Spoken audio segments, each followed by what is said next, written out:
UP में बारिश का सिलसिला जारी रहने वाला है। बता दें कि उमस भरी गर्मी से राहत तभी मिलेगी और यूपी के 20 जिलों में बारिश का अलर्ट जारी किया गया है। तो बारिश का सिलसिला उत्तर प्रदेश में भी जारी रहने वाला है। तो ऐसे में गर्मी से फिलहाल राहत मिलेगी। तो उमस भरी गर्मी से राहत लोगों को मिलेगी क्योंकि बारिश अभी कुछ और दिन इसी तरह से रहने वाली है। 20 जिलों में बारिश का अलर्ट भी जारी कर दिया गया है। तो यानी कि अभी मानसून इसी तरह से बना रहेगा। बारिश अभी और भी ज्यादा हो सकती है। तो फिलहाल गर्मी से राहत।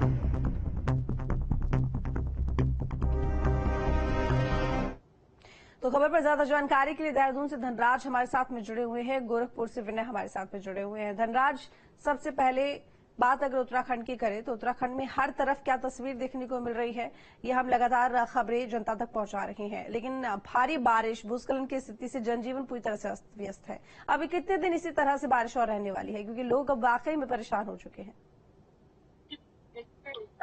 क्षेत्रों में कहीं न कहीं बारिश लगातार बरस रही है और जो आफत की बारिश है उसको कहा जा सकता है कि आफत की बारिश लगातार सभी क्षेत्रों में बरसती हुई नजर आ रही है। क्योंकि आप देखिएगा कि पिछले कई दिनों से लगातार उत्तराखंड के तमाम हिस्सों में बारिश हो रही है और मौसम विभाग की तरफ से पहले से ही अलर्ट जारी किया जा रहा है कि उत्तराखंड के जो पहाड़ी क्षेत्र है उनमें भारी से भारी बारिश देखने को मिल सकती है। और जो पूर्व अनुमान मौसम विभाग की तरफ से जारी किया जा रहा है वो कहीं न कहीं सच साबित होता हुआ नजर आ रहा है। क्योंकि आप देख रहे होंगे कि लगातार जो तस्वीरें भयानक हमारे सामने आ रही है वो ये है कि रुद्रप्रयाग की बात करें या अन्य जिलों की बात करें तो तमाम जिलों में कहीं न कहीं बारिश इस तरह अपना कहर बरसाती हुई नजर आ रही है कि कई लोगों की जान भी चली गई है। और आपने तस्वीरों में भी देखा कि किस तरीके से जो मकान है वो भुरभुराकर नदी में समा जा रहे हैं और जिससे कई लोगों को खतरा बना हुआ है। और इसी के साथ मौसम विभाग की तरफ से जब अलर्ट जारी किया गया था तो कहीं न कहीं प्रशासन को भी अलर्ट मोड पर रहने के निर्देश दिए गए हैं कि वो अलर्ट मोड पर हैं। ऐसे समय में कभी भी भूस्खलन के मामले सामने आ सकते हैं,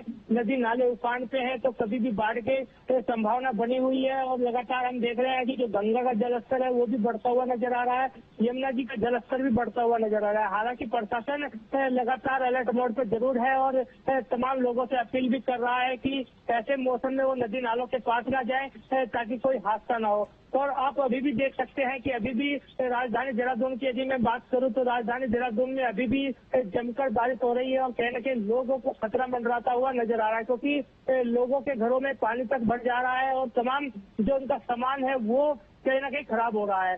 तो ऐसे में कहीं न कहीं लोगों का जो जनजीवन है वो अस्त व्यस्त होता हुआ नजर आ रहा है। जी चलिए ठीक है। अब विनय, गोरखपुर में क्या तस्वीर देखने को मिल रही है फिलहाल, क्योंकि ये कहा जा रहा है कि अभी बारिश कुछ और दिन हो सकती है और गर्मी से राहत अभी उत्तर प्रदेश के लोगों को मिलेगी। तो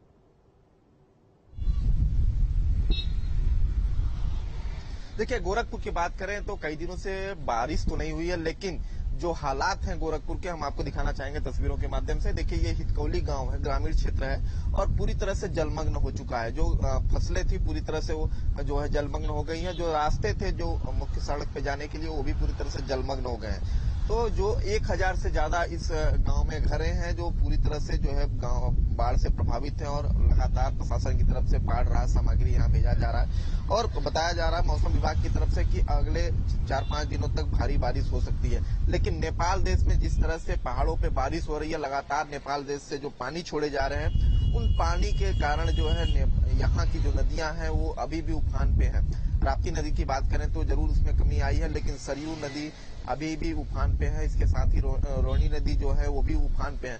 लगातार जो नदियां हैं उफान पे हैं और राप्ती नदी के जलस्तर में जरूर कमी आई है, वो खतरे के निशान से नीचे हो गई है। लेकिन अभी भी जो बाढ़ की स्थिति है ग्रामीण क्षेत्रों में बनी हुई है। जो किसान है उनकी फसलें पूरी तरह से जलमग्न हो गई है। पूरी तरह से हजारों एकड़ जो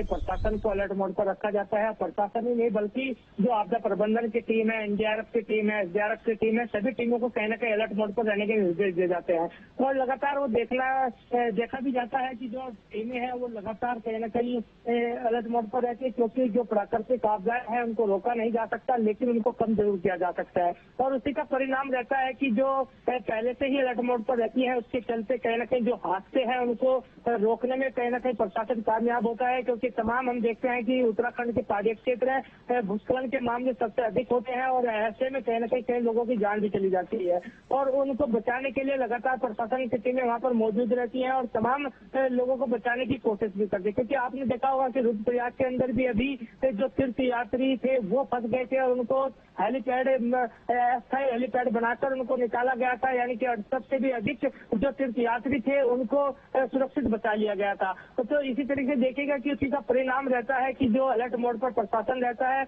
उसकी वजह से कहीं ना कहीं कहा जा सकता है कि व्यक्तियों के लिए ये जो टीमें हैं ये दूत बनकर साबित होती है, क्योंकि ऐसे समय पर कहीं ना कहीं उनको सहारा मिल जाता है और इस तरीके से जब कहा जाता है कि डूबते को तिनके का सहारा, वो सहारा उनको मिलता है और कहीं ना कहीं उनकी जान बच जाती है। और आप देखिएगा कि मुख्यमंत्री पुष्कर सिंह धामी भी लगातार कहीं ना कहीं जो आपदा प्रबंधन की टीमें हैं या फिर अन्य टीमें हैं उनको भी समय समय पर निर्देश करते रहते हैं और मुख्यमंत्री पुष्कर सिंह धामी का एक ही है कि जो समय रिस्पॉन्स है वो कम से कम रखा जाए, यानी कि ऐसी जगह पहले से ही चिन्हित की जाती है जहाँ पर ऐसे खतरे की घंटी बजती हुई नजर आती है, उन जगहों पर पहले से ही जेसीपी हो चाहे तकनीकी मशीनें हो, तमाम जो तकनीकी मशीनें हैं वहाँ पर पहले से ही अलर्ट मोड पर रखी जाती हैं ताकि समय रहते वहाँ पर रेस्क्यू अभियान चलाया जा सके। चलिए ठीक है, बहुत शुक्रिया धनराज आपका और विनय आपका भी बहुत धन्यवाद तमाम जानकारी के लिए।